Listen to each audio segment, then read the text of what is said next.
Par cette observation de Félix Tshisekedi par rapport à la gestion de la ville de Kinshasa, par rapport à la circulation et par rapport à la salubrité, est-ce que le départ de Daniel Bumba est déjà scellé à partir de cette adresse sur l'état de la nation? Bon, je pense que les gens sont en train de parler, mais moi je ne veux pas les juger. La première des choses en ce qui concerne l'insalubrité, la saleté, d'abord nous-mêmes nous devons nous éduquer. Il a fait dans ce mieux, quand vous voyez dans Kinshasa, il y a des bacs de poubelles, mais les gens ne jettent pas la saleté dans la poubelle. Et lui, il peut bien faire son travail, mais la population, on doit éduquer la population. Comme j'ai toujours répété, il faut que les chefs des quartiers reprennent leur travail. Il faut que les chefs de rue reprennent leur travail. Et que toute personne, comme vous voyez dans le temps, comme il y avait des salongos, les chefs du quartier étaient là, on devait reprendre ça. Parce que quand moi je suis devant ma parcelle, il y a la saleté qui est là. Est-ce que moi je ne sais pas les nettoyer? Si chacun nettoyait, il va avoir la propreté. Bon, on peut les condamner comme on ne peut pas les condamner, mais d'abord, nous-mêmes, pour le peuple congolais, rééduquons-nous, apprenons à être propres, à ramasser nos bouteilles et nos saletés. Parce que quand il pleut, vous savez ce que c'est Kinshasa. Et en ce qui concerne les embouteillages. Les embouteillages, le problème, c'est l'incompréhension des chauffeurs, des motos, tout ce qui est sur la circulation. Parce que des fois, quand vous venez, vous vous demandez pourquoi il y a l'embouteillage, mais quand vous arrivez là, vous vous posez pour ce qu'il y a cet embouteillage. Il y a souvent l'incompréhension de nous-mêmes, peuple congolais. Bon, il y a encore des routes qui sont là qu'on devait arranger. Mais d'abord, j'ai toujours dit, d'abord nous-mêmes, peuple congolais, nous devons nous poser la question, pourquoi il y a l'embouteillage? Pourquoi nous créons ces embouteillages-là?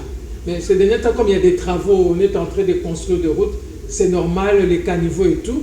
C'est normal qu'il peut y avoir l'embouteillage, mais d'abord, nous, le peuple congolais, rééduquons-nous, ayons la compréhension que quand nous sommes sur la route, ayons à prendre, donner la priorité à gauche ou à droite, et s'il y a la compréhension, tout va aller bien. La politique. Le chef de l'État a insisté sur la politique. Il faut prendre des décisions imposantes pour que la ville respire. La ville ne respire pas. La ville ne donne pas l'image, ne vende pas une bonne image. Mais est-ce qu'en ce moment-là, faudrait-il changer à la tête de la ville de Kinshasa un autre gouverneur ou peut-être lui accompagner, que ce soit le gouvernement central, puisse accompagner le gouvernement provincial pour que la ville qui est le siège des institutions puisse avoir une belle image? Je pense qu'il devrait être accompagné parce que si on enlevait le gouvernement en mettant un autre, il va se retrouver dans la même situation.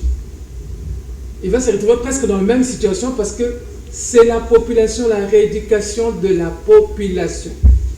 Il y a cette politique-là, mais la population doit apprendre que les déchets on met ici, on ne déverse pas des immondices partout. Vraiment, rééduquer la population aussi. Il y a le faux de deux côtés. Il ne faut pas toujours condamner. Bon, on peut le condamner, mais des fois, nous aussi, la population, nous avons notre part. Madame Moulumba Mujinga-Joly, pour vous libérer, comment vous voyez l'issue de cet accord qui a été signé le 4 décembre dernier à Washington, aux États-Unis, en présence de certains dirigeants africains et surtout la signature aussi de Donald Trump?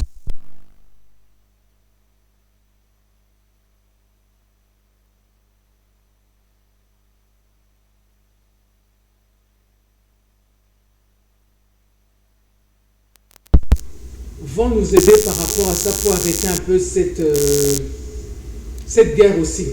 Parce qu'avant, ils ne s'y mettaient pas, ils n'avaient pas cette volonté. Mais maintenant, vous voyez cette signature, tout le monde a pris conscience que maintenant, nous devons contrôler nos frontières. Et si nous contrôlons bien nos frontières, l'ennemi ne va pas passer. Et c'est l'issue de ce que nous attendons, ça fait 30 ans.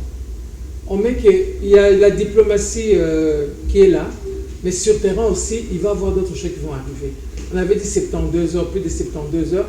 Je pense qu'on a déjà nos voisins frontaliers qui commencent déjà à réagir. Et je pense qu'il va y avoir la paix. Attendons, parce que On peut signer, mais la guerre ne va pas s'arrêter maintenant, d'ici peu, mais attendons et ayons confiance à ce qui s'est passé. Ayons confiance à ce qui s'est passé. Madame Moulumba Mujinga Joly, présidente de la Ligue de femmes de la VPF, merci pour votre participation à cette édition d'information. Combien vous avez apporté des analyses qui ont éclairé plusieurs qui n'avaient pas peut-être compris certains points évoqués par le chef de l'État dans son adresse. Merci beaucoup à vous et à votre équipe. Merci.